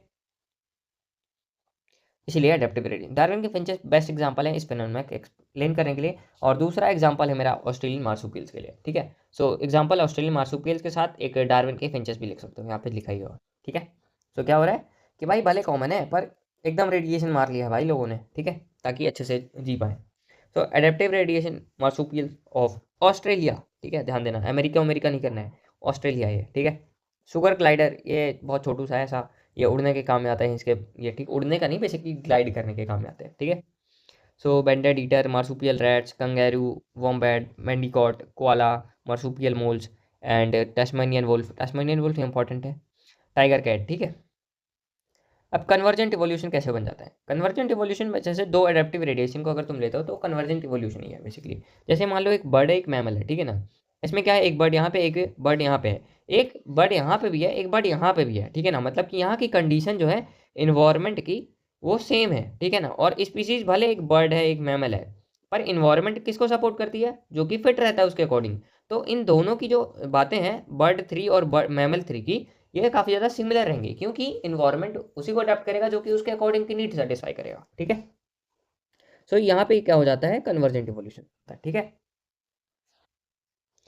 सो प्लेसेंटल मैमल्स हैं एंड ऑस्ट्रेलियन मैमल्स हैं, जैसे मोल को देख सकते हो तुम, और ये मार्सुपियन मोल्स को देख सकते हो। तो सिमिलैरिटीज देखो, इसके नाखून भाई, इसके नाखून सिमिलर है। एंड ईटर की बातें करूँ, इसका मुंह देख लो, इसका भी मुंह देख लो भाई, चींटी खा रहा है, ठीक है। पूछ पूछ देख लो, चूहा देख लो भाई, और ये मार्सुपियल माउस देख लो, काफ़ी ज़्यादा सिमिलर जैसे शकल है। लेमर भाई, ये भी ऐसा है, स्पॉटेड कस्कस का है। फ्लाइंग स्क्वायरल को ये फ्लाइंग फेरेंजियल भाई, इसको सुगर ग्लाइडर भी कह सकते हो तुम। ये बॉब कैट है, ये टेस्मेनियन टाइगर कैट है, ये वुल्फ है टेस्मेनियन, ये वुल्फ है सिंपल वाला, और ये टेस्मेनियन वुल्फ है, ठीक है। So always remember it all, खास करके ऑस्ट्रेलियन वाले याद ही कर लो। प्लेसेंटल मैमल्स कॉमन कॉमन वाले एनिमल है, जहाँ पे ऐसा लग रहा है कि हाँ भाई ये सुने सुने नाम से लग रहे हैं, ठीक है ना, नॉर्मल है ये, ठीक है। बॉब कैट भी नॉर्मल ही है, ठीक है। तो अगर नॉर्मल नॉर्मल नाम लग रहे हैं तो वो प्लेसेंटल वाले हैं, पर जहाँ पे ऐसा अलग ही लग रहा है भाई, मार्सुपियल है, नम्ब बैट है, एंटीटर, मार्सुपियल माउस है, स्पॉटेड कस्कस है, और फ्लाइंग फेरेंजियल है, सुगर ग्लाइडर अलग सा, Tasmanian tiger cat, Tasmanian wolf, तो ये सारे ऑस्ट्रेलियन वाली बात आ जाती है, ठीक है। सो यहाँ पे क्या है, डिफरेंट हैबिटेट रहेगा, और ये सारी बातें कन्वर्जेंट एवोल्यूशन के लिए आ जाएंगी, ठीक है। दो अडेप्टिव रेडिएशन कन्वर्जेंट एवोल्यूशन की तरह काम करेंगी, ठीक है। सो ये सारी बातें हो गई हैं, वेर एज एक अडेप्टिव रेडिएशन जो है डाइवर्जेंट की तरह है, ठीक है। समझ आ गया ना कैसे क्या हो रहा है, दो अडेप्टिव है तो कन्वर्जेंट, अगर एक अडेप्टिव है तो वो डाइवर्जेंट है, तो ये भी ध्यान रखना है। तो डिफरेंट हैबिटेट है भाई, ठीक है, कन्वर्जेंट इवोल्यूशन इसकी वजह से कन्वर्जेंट हो रहा है। प्लेसेंटल मैमल्स, ऑस्ट्रेलियन एग्जिबिट, ठीक है भाई, ये सारी बातें हैं, सिमिलर करेंगे क्योंकि भाई नीड है उसी की। जैसे तुम ले सकते हो example placental wolf and Tasmanian wolf का, ठीक है, ये इंपॉर्टेंट है इसीलिए, ठीक है, एनसीईआरटी में मेंशन की है। बायोलॉजिकल एवोल्यूशन के बारे में बात करते हैं भाई, माइक्रोब्स जो है फास्ट डिवाइड कर रहा है, ability to multiply becomes million with in the hours, ठीक है। अब ये बहुत इंपॉर्टेंट है, 100% आएगा ही आएगा question. Branching descent and natural selection, ये दो की कॉन्सेप्ट हैं जो कि डार्विन देता है थ्योरी ऑफ एवोल्यूशन के बारे में, ठीक है ना, branching descent and natural selection, ठीक है। सो फ्रेंच का एक भाई नेचुरलिस्ट था लमार्क, ठीक है, एवोल्यूशन ऑफ लाइफ फॉर्म्स ये दिया था, यूज एंड डिसयूज के बारे में, ये बेसिकली हमने पहले ही देख लिया, तो टेंशन वाली बातें हैं नहीं, ठीक है, लमार्क और उसकी theory. So organs and giraffe who attempted the for, ठीक है भाई, जिराफ के बारे में बात करते हैं। बेसिकली जिराफ में क्या था कि जिराफ की पहले इतनी लंबी गर्दन नहीं हुआ करती थी, पहले ऐसे छोटी सी हुआ करती थी, पर उसको भाई पेड़ के पत्ते वत्ते जो है ऊपर वाले खाने थे, तो वही वाली बातें हो जाती हैं, ठीक है, इसीलिए यूज़ किया तो उसकी गर्दन बढ़ गई, ऐसा करके, ठीक है। पर लमार्क भैया की थ्योरी गलत हो गई, क्योंकि इन्होंने कह दिया कि इनहेरिटेंस हो रहा है, जो कि हमारे कोई अननोन साइंटिस्ट आके चूहे का एक्सपेरिमेंट मार देते हैं, ठीक है, की concept of Darwin, branching descent and natural selection. New species का डेवलपमेंट होता है, लाइफ साइकिल, लाइफ स्पैन वाली बातें आ जाती है। ठीक है, नेचुरल सिलेक्शन में भी 3 टाइप के ग्राफ होते हैं। हाँ ये है भाई, इसके काम से इंस्पायर हुआ था हमारा डार्विन। और एक वो गोलापोला वाला, गोलापोला तो वो डार्विन है, वो मलाई वाला आर्कीपिलागस वाला, ठीक है, अल्फ्रेड वलास। ये थॉमस माल्थus से इंस्पायर्ड हुआ था डार्विन। क्वेश्चन आता है, इंपॉर्टेंट है। ठीक है, so natural selection, stabilising, directional and disruptive. क्या हो स्टेबलाइजेशन भाई, स्टेबल है, बीच में है, मीन वाली पोजीशन। डायरेक्शनल एंथ्रोपोजेनिक वाले मीन्स तुमने क्या कर दिया, जैसे तुमको कोई काऊ वाऊ चाहिए, सेलेक्टिव ब्रीडिंग करा दी, तो ऐसी तुमको काऊ चाहिए जो कि भाई दुनिया भर का मिल्क ही मिल्क प्रोड्यूस कर रही है, तो तुमने क्या किया कि पूरा भाई शिफ्ट मार दिया कंडीशन, किसके लिए, अपना चूस्ती वाली गाय पे, ठीक है ना, अदर देन नॉर्मल। ठीक है, सो डार्विन, ठीक है, सोर्स ऑफ वेरिएशन वाली बातें क्या है कि क्या कैसे आती है, इसके बारे में देखते हैं। ठीक है, और ये जो ग्राफ्स हैं इसको मैं नीचे बताता हूँ और अच्छे से। यहाँ पे क्या है, एनसीईआरटी सब कुछ मिक्स मिक्स करती है, इसलिए ऐसा हो रहा है। ठीक है, अच्छा लो हो गया, पहले ये कर ही देता हूँ, ये सारे ग्राफ्स देख लो, फिर करते हैं एवोल्यूशन। ठीक है भी नहीं कुछ ज़्यादा। हार्डी-वेनवर का प्रिंसिपल थोड़ा सा बड़ा है, नहीं नहीं पहले हम यही करते हैं, ज़्यादा ठीक है, अदरवाइज फिर फ्लो टूट जाएगा। अरे क्या हो गया, हाँ, तो ये इतना अपने दिमाग में रखो, जस्ट 2 मिनट में इसको कराते हैं। सो सोर्स ऑफ वेरिएशन क्या होता है भाई, अब डार्विन भैया जो थे ना, ये इन्होंने क्या कह दिया कि वेरिएशन आ रहा है भाई, स्लो है, स्मॉल है, ग्रेजुअल है, डायरेक्शनल है, धीरे धीरे आएगा, है ना, और हमेशा के लिए रह जाएगा। पर सोर्स ऑफ वेरिएशन ये जो है हमारा सबसे बेस्ट एक्सप्लेन करते हैं ह्यूगो डे वेरिस। इसका नाम तुमने और भी जगह पढ़ा है, कमेंट करो कहाँ पे तुमने और भी पढ़ा है ह्यूगो डे वेरिस के बारे में। ठीक है, म्यूटेशन की theory random and direction less रहते हैं। ठीक है, सो इवनिंग प्राइमोस, और ये भाई उसका अंग्रेजी में नाम है ओनियोथेरा, या फिर ये क्या है, लमार्कियंस टाइप का। ठीक है, सो ये सारी बातें आती हैं। देन साल्टेशन क्या होता है, एक सिंगल लार्ज स्टेप म्यूटेशन होता है जिसकी वजह से स्पेसिएशन आता है। सो ह्यूगो डे वेरिस ने म्यूटेशन की थ्योरी दी, जिन्होंने कहा कि रैंडम डायरेक्शनल ऐसे सिंगल लेगा लार्ज स्टेप म्यूटेशन है, जिसकी वजह से नई स्पीसीज बन जाती है। और इसका आइडिया इनको कैसे आता है, एक पौधा था बेसिकली इवनिंग प्राइमरोस, और उसी के देखते देखते हो गया। सो ओनोथेरा लमार्कियन या फिर इवनिंग प्राइमोस उसका नाम है। ठीक है, तो मेंडल वेंडल भाई सब कुछ इनहेरिटेंस फैक्टर के बारे में बात कर गए थे, फिनोटाइप के लिए हमको पता है। अब मेंडल दिखा तो पाया नहीं थी फैक्टर जीन को कैसा है, सबूत तो दिया नहीं था। तो ह्यूगो डे वेरिस क्या है, बेसिकली इनके काम पे काम करता है, और प्राइमोस वाला जो प्लांट है उस पर काम किया। और fourth idea, always remember, fourth idea of mutation आ गया। ठीक है ना, कि लार्ज डिफरेंस होता है भाई, arising suddenly in a population. ठीक है, उसी को हम क्या करेंगे, म्यूटेशन कहेंगे। रैंडम रहेगा, डायरेक्शनल रहेगा। वाइल द डार्विन के वेरिएशन जो था वो स्मॉल और डायरेक्शनल के बारे में बात करता है। सो डार्विन अच्छे से एक्सप्लेन नहीं किया था म्यूटेशन को। ठीक है, evolution of Darwin was gradual, while the de Vries believe कि भाई म्यूटेशन आता है और नई स्पीसीज बना के चला जाता है, और इसको उसने बोल दिया साल्टेशन है, सिंगल स्टेम लार्ज म्यूटेशन। ठीक है, देन अभी हाँ, हार्डी वेनबर्ग, ये जो हमने बातें की है ना, नेचुरल सिलेक्शन में 3 टाइप के ग्राफ्स होते हैं, स्टेबलाइजिंग, डायरेक्शनल, डिस्ट्रप्टिव। ठीक है, तो अभी हम पॉपुलेशन जेनेटिक्स के बारे में बात करेंगे। सो पॉपुलेशन जेनेटिक्स जो है ऑलवेज प्रेफर करता है कि वो जेनेटिक इक्विलिब्रियम में रहे, मतलब कि एक ऐसा पॉपुलेशन है तो इसके बाहर जो है चीज़ें ना जाएं, ऐसा ही करता है। अगर इसके बाहर में कुछ चली गई तो इसको हम क्या बोलेंगे, जेनेटिक ड्रिफ्ट कहेंगे। और ये ऑलवेज छोटे से चंक में आएगा, छोटू सा चेंज है। ठीक है, जेनेटिक ड्रिफ्ट। ठीक है, सो पॉपुलेशन जेनेटिक्स में क्या है, लार्ज रैंडम मेटिंग पॉपुलेशन होनी चाहिए सबसे पहली बात। तो एलील जीन की फ्रीक्वेंसी वो पॉपुलेशन स्टेबल होनी चाहिए। अगर रिमेन है भाई तो ओवर द सक्सेसिव जनरेशन वाली है, कांस्टेंट होना चाहिए। बेसिकली अगर तुमको मैं दिखाऊं तो ये पूरा जीन पूल या फिर जीन पॉपुलेशन है, इसके अंदर एलील जीन की फ्रीक्वेंसी जो है वो कांस्टेंट है। अगर वैसे होती नहीं है पर एज्यूम कर रखा है ताकि कांस्टेंट ही रहे, ताकि हम हार्डी वेनबर्ग लगा सकें। अगर इवोल्यूशन वाली बातें आ जाती हैं किसी भी टाइप की, तो हार्डी वेनबर्ग इक्विलिब्रियम का डैश हो जाता है। ठीक है, so in a given population भाई हमको पता है frequency of occurrence, Hardy Weinberg वाली प्रिंसिपल वाली बातें भी आ जाती हैं। ठीक है, जेनेटिक इक्विलिब्रियम रहता है, तो जेनेटिक इक्विलिब्रियम में कैसे रहेगा, sum total of the all allele की फ्रीक्वेंसी इज 1। वही जैसे अगर तुमने मोल फ्रैक्शन वाली बातें की हो, एक्स वाई बराबर 1, सो वैसे ही है कुछ समथिंग था। ठीक है, सो बेसिकली ये फिनोटाइप और सिंपल सी बातें हैं जिसको हमने दिखा रखा है, ऐसे 3 3 के ग्राफ बन सकते हैं। जैसे स्टेबलाइजेशन भाई, पीक जो है हायर रहेगी और नैरोअर रहेगी, तो ये कौन सा स्टेबलाइजिंग सिलेक्शन है। ठीक है, इन्वायरमेंट सेम रहेगा तो तब स्टेबलाइजेशन होंगे। अगर इन्वायरमेंट कंटिन्यूसली चेंज हो रहा है तो वो हो जाएगी। ठीक है, अलग हो जाएगी। डायरेक्शनल चेंज क्या है, पीक शिफ्ट हो जाती है इन वन डायरेक्शन, इसको तुम एंथ्रोपोजेनिक में डाल सकते हो। एंथ्रोपोजेनिक कैसा रहेगा, डायरेक्शनल रहेगा। ठीक है, देन डिसरप्टिव जिसमें 2 पीक आती हैं। जैसे मान लो कोई अगर रैबिट है, ठीक है, वो ग्रे वाइट ब्लैक कलर के प्रेजेंट है। ठीक है ना, तो ये जो ग्रे वाला है मीडियम कलर, ये जंगल में सर्वाइव नहीं कर पा रहा है। व्हाइट वाला अच्छे से कैमोफ्लेज कर पा रहा है, ब्लैक वाला भी अच्छे से काले वाले पेड़ों पे कैमोफ्लेज कर रहा है, ये ग्रे वाला अलग ही दिख जाता है, ठीक है। सो इसीलिए ये बीच में नहीं है, बट ये मान लो व्हाइट है और ये मेरा ब्लैक है, तो इनकी 2 पीक आ जाती है, ठीक है। और ऐसे ही तुम बच्चों का वेट ले सकते हो कि जैसे कुछ पॉपुलेशन में कुछ बच्चे हैं जो कि 2.5 से 3 किलो के हैं, तो वो ज़्यादा हैं, वेराज 5 किलो वाला नहीं ज़्यादा जी रहा है और 1 किलो वाला भी ज़्यादा नहीं जी रहा है। सो ऐसी वाली बातें तुम दिखा सकते हो इन दिस, ठीक है। हाइट वाइट भी तुम दिखा सकते हो।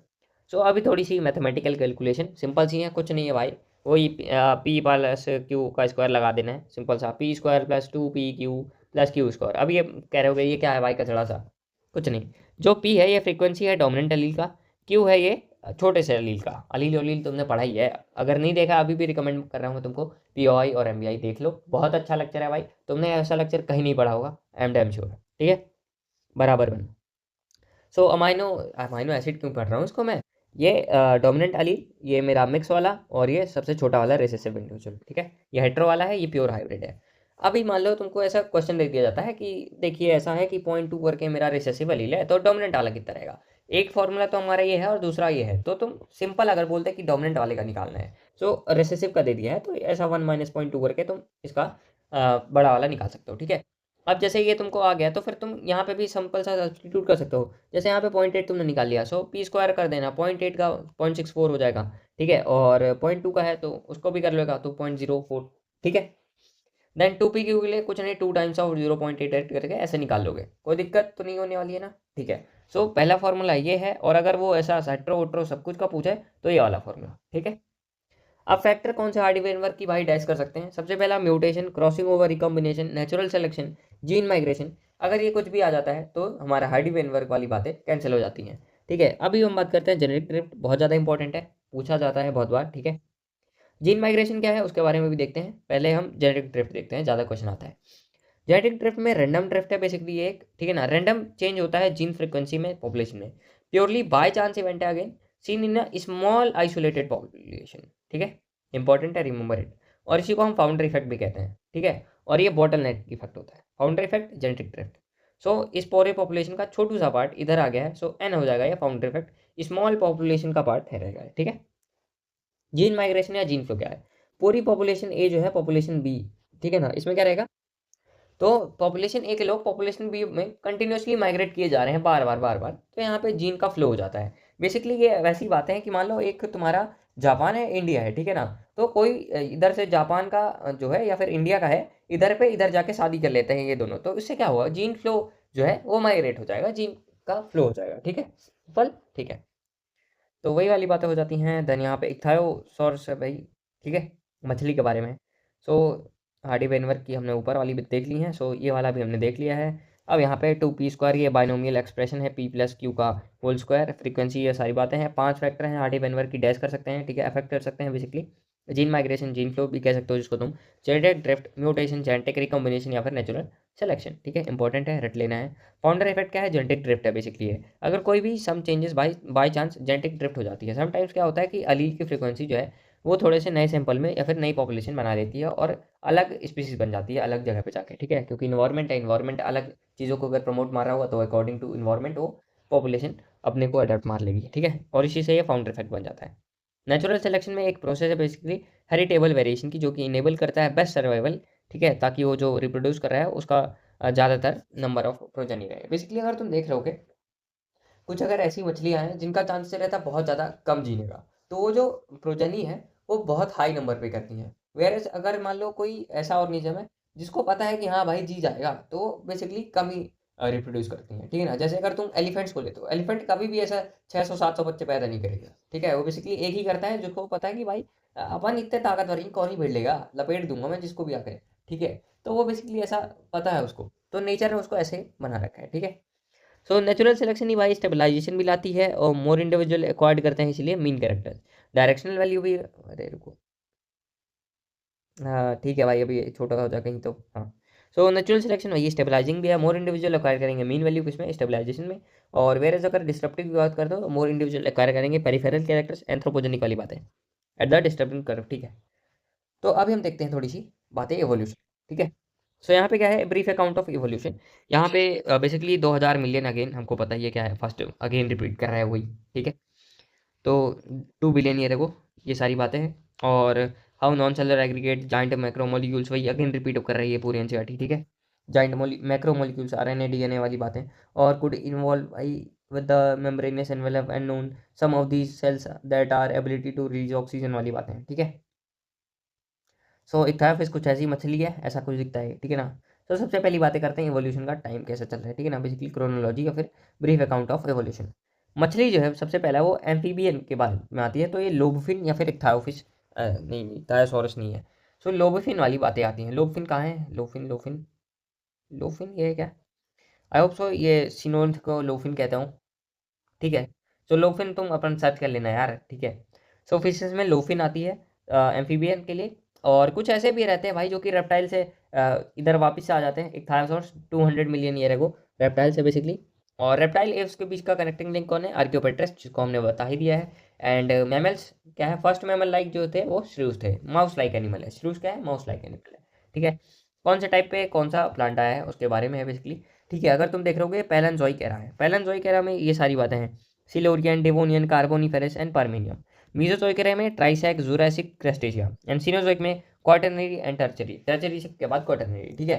तो अगर ऐसा कभी क्वेश्चन आ जाता है कि पैलेंजोइक एरा में सब एरा टाइप से कौन कौन से थे, ठीक है ना, तो ऑलवेज पैलेंजोइक में ये SDCP है ये, ठीक है।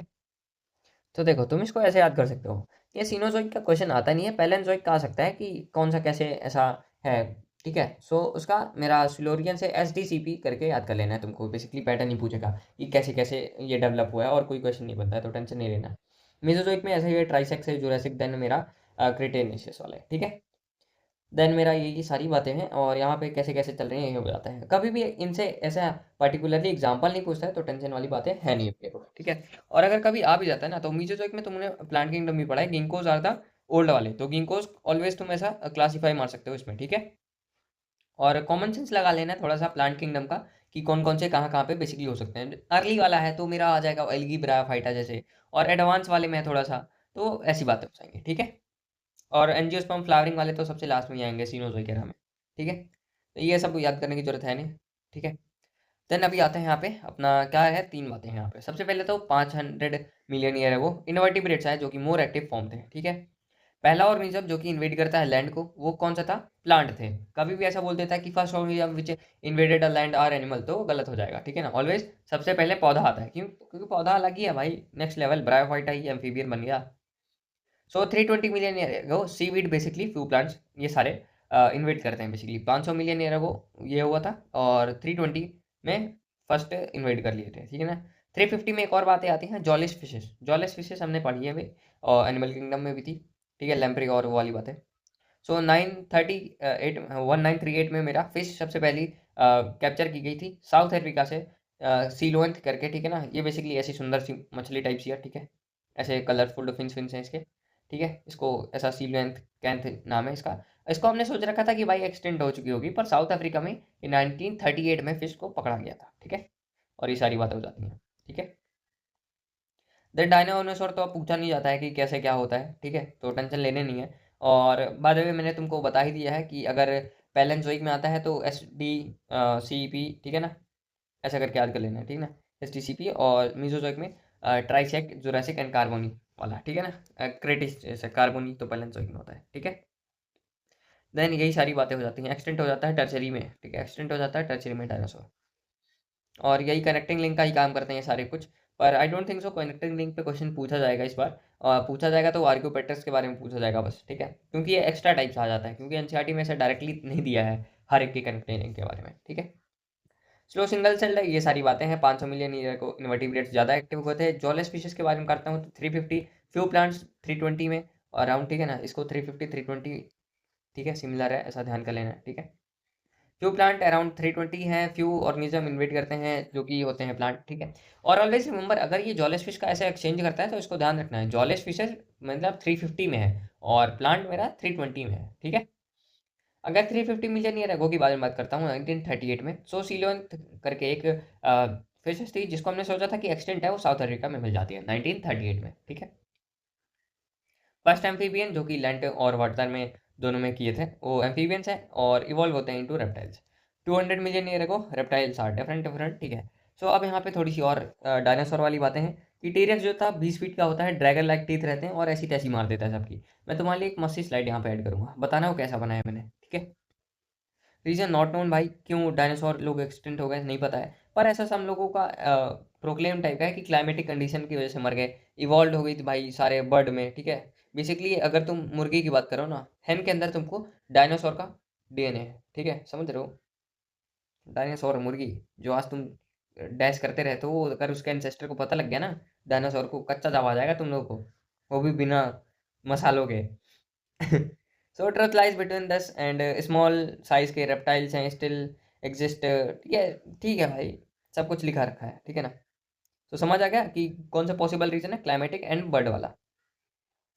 अब पहले मैमल्स कौन से थे, श्रूज लाइक चूहे, ठीक है ना। इसका फॉसिल मिला था स्मॉल साइज का, वीवी पैरस था ये। मोर इंटेलिजेंट था भाई, सेंस था इसके पास, डेंजर वेंजर के पास नहीं जाना है। इसके बाद कॉन्टिनेंटल ड्रिफ्ट आती है। कॉन्टिनेंटल ड्रिफ्ट मेरा ये, इसको रिलेटिव मारेगा किसके साथ, मार्सुपियल वाले। कॉन्टिनेंटल ड्रिफ्ट में साउथ अमेरिकन वाले एनिमल्स जो थे ये कमजोर थे, साउथ अमेरिकन कमजोर थे, ठीक है। तो इनको भाई एक्सटेंड कर दिया था नॉर्थ अमेरिकन, मतलब कि नॉर्थ अमेरिकन वाले एनिमल्स ने, समझ आ गया।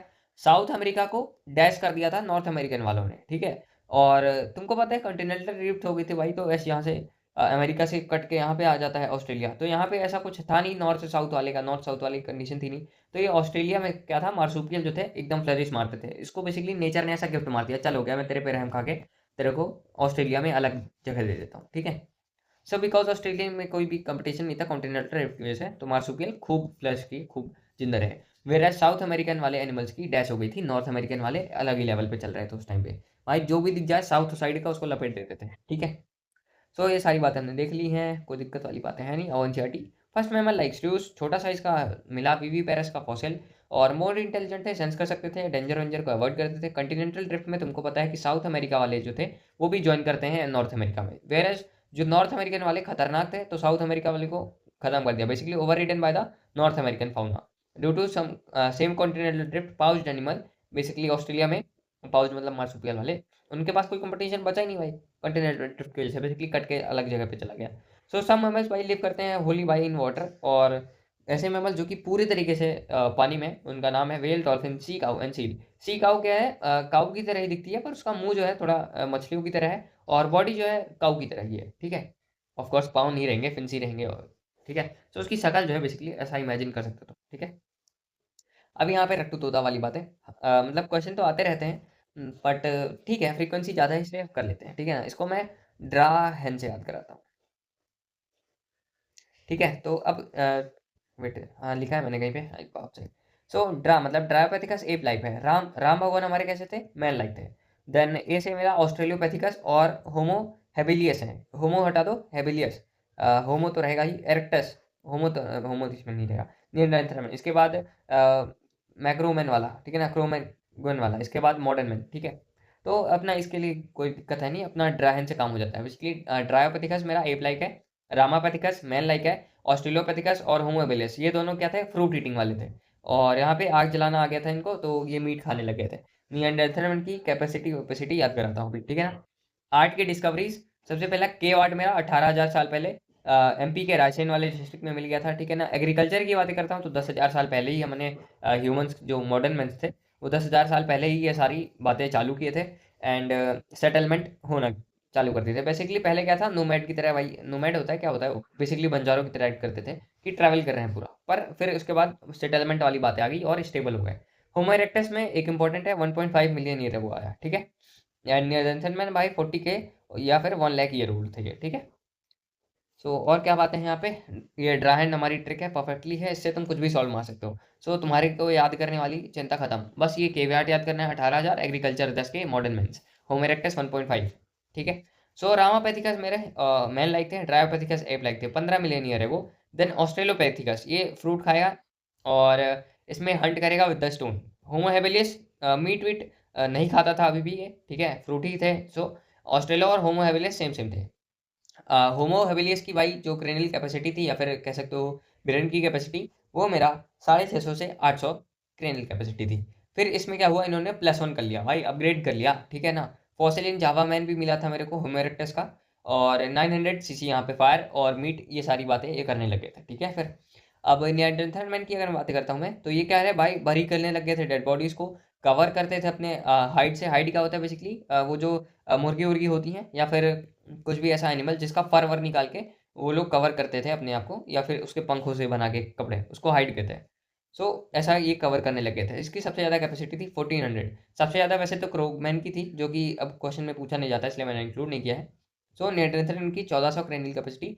मॉडर्न मैन है ये basically central east central Asia में पाया जाता है, और 140 के, ठीक है ना।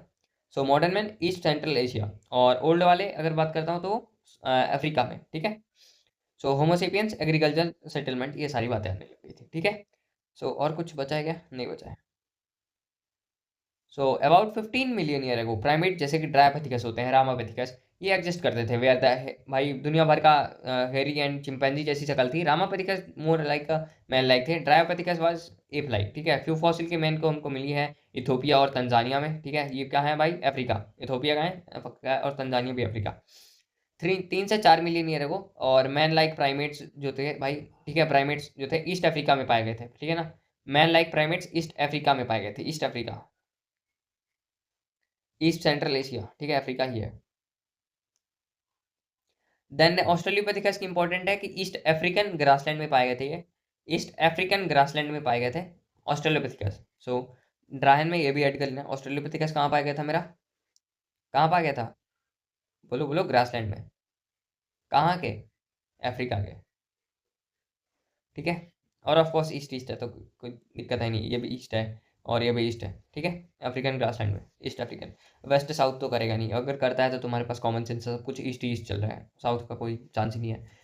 हंट करते थे स्टोन के साथ, सारी बातें बता दिया। ह्यूमन लाइक भाई, ह्यूमनिटी जो थे होमो एबिलिस थे। अब होमो एबिलिस के बारे में भी एक बात देख लो कि ये मोर लाइक ह्यूमन लाइक थे, होमी नोइड टाइप के थे ज़्यादा। ठीक है, ये भी ऐड कर लो। ठीक है, कहाँ पे था ये हो गया।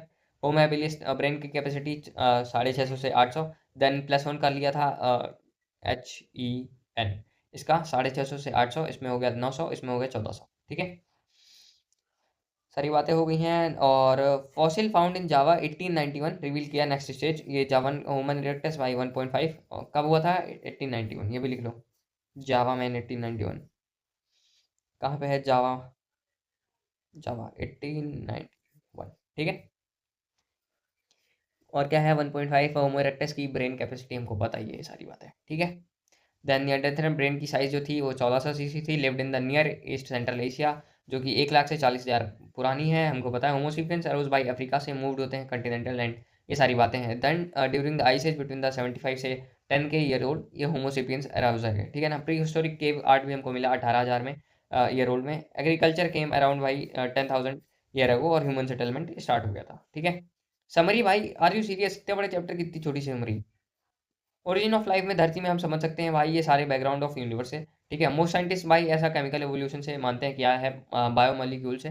ठीक है, appearance of the first cellular life, और ये सारी बातें इवेंट होती हैं। डार्विन के आइडियाज थे ऑर्गेनिक इवोल्यूशन से, नेचुरल सिलेक्शन वाली बातें, और की आइडियाज क्या था, branching descent and natural selection. ठीक है, देन जनरली बिलीव भाई ये पॉपुलेशन है। ठीक है भाई, फॉर्मूला भाई, हैबिटेट अगर हो जाता है, फ्रेगमेंटेशन, जेनेटिक ड्रिफ्ट, इसलिए जेनेटिक ड्रिफ्ट इंपॉर्टेंट है भाई, हर जगह जेनेटिक ड्रिफ्ट है। स्मॉल छोटी पॉपुलेशन जीन पूल से अलग हो जाती है, जेनेटिक ड्रिफ्ट, और इसी को हम फाउंड्री इफेक्ट कहते हैं। बोटलनेक इफेक्ट क्या है, जेनेटिक पूल का, जीन पूल का पॉपुलेशन इंटरेक्शन माइग्रेशन वाली बात है। ठीक है, homology is accounted by the, ठीक है, कंपेरेटिवली, ये सारी बातें हमने देख ली बहुत अच्छे से। और इंडिविजुअल स्पीसीज की स्टोरी ऑफ इवोल्यूशन ह्यूमन की बहुत ज़्यादा इंपॉर्टेंट है। और पहले इवोल्यूशन होता है ब्रेन का और लैंग्वेज का भी। ठीक है, पहले क्या था, ऐसा लैंग्वेज भी नहीं थी और ब्रेन की कैपेसिटी भी नहीं थी, तो बहुत ज़्यादा अच्छी बात है कि स्टोरी ऑफ इवोल्यूशन में हमको पता चला मॉडर्न मैन की, कि जो अपियर होता है भाई, पैरेलल इवोल्यूशन हुआ था, किसका किसका, ह्यूमन ब्रेन एंड लैंग्वेज। ये इंपॉर्टेंट है, कहीं पे भी नहीं लिखा है ऊपर, सो एक्स्ट्रा है। स्टोरी ऑफ एवोल्यूशन में पैरेलल इवोल्यूशन हुआ ह्यूमन ब्रेन एंड लैंग्वेज का। ह्यूमन ब्रेन तो था, लैंग्वेज का नहीं है, नहीं बात किया गया एनसीईआरटी में, तो अभी यहाँ पे समरी में है। मोस्ट इंटरेस्टिंग भी है। एमिंग देन स्टोरीज स्टोरीज आ गया फोन, हाँ तो कुछ नहीं बचा है दोस्तों, सारा चैप्टर एकदम फिनिश हो गया है। और ये यहाँ पे कुछ अलग सी बातें हैं, अगर तुमको देखनी हो देख लो। ये क्वेश्चन कुछ ऐसे हैं जो कि 100% रिपीट होते हैं। Eye of octopus and more than adaptive radiation, अगर more than one adaptive radiation है तो ऑलवेज कन्वर्जेंट, अगर बस अडेप्टिव रेडिएशन है तो divergent. Australian marsupial plus Darwin के finches, number of marsupial each, ये सारी बातें हैं। और यही सारी बातें हैं दोस्तों, ऐसे ही ऐसे क्वेश्चन आते रहते हैं और हमारा यहाँ पे चैप्टर खत्म होता है। तो अभी मैं करता हूँ तुम लोगों का धन्यवाद कि तुम लोगों ने इतने अच्छे से मेरे साथ पढ़ा है और आई एम ठीक है। तो तब तक के लिए अपना ध्यान रखो भाई, और कमेंट में ज़रूर बताना कि तुम लोगों को ये कैसी मेरी भाई टिप्स एंड ट्रिक्स लगती हैं, कैसे मैं रिलेट करता हूँ, वो तुमको कॉमन सेंस से समझ में आता है या नहीं आता है। ठीक है, और अगर मैं कोई मिस्टेक किया हूँ तो वो भी भाई कमेंट में कर दो, और बाद में मैं किया नहीं हूँ मुझे पता है, बट स्टिल भाई ठीक है। तब तक के लिए ध्यान रखो और अपना अच्छे से पढ़ो लिखो भाई। नीट आ रहा है एकदम मज़े के साथ, रैंकर वाली स्ट्रैटेजी होगी, और पीवाईक्यू भी साथ में करेंगे हम।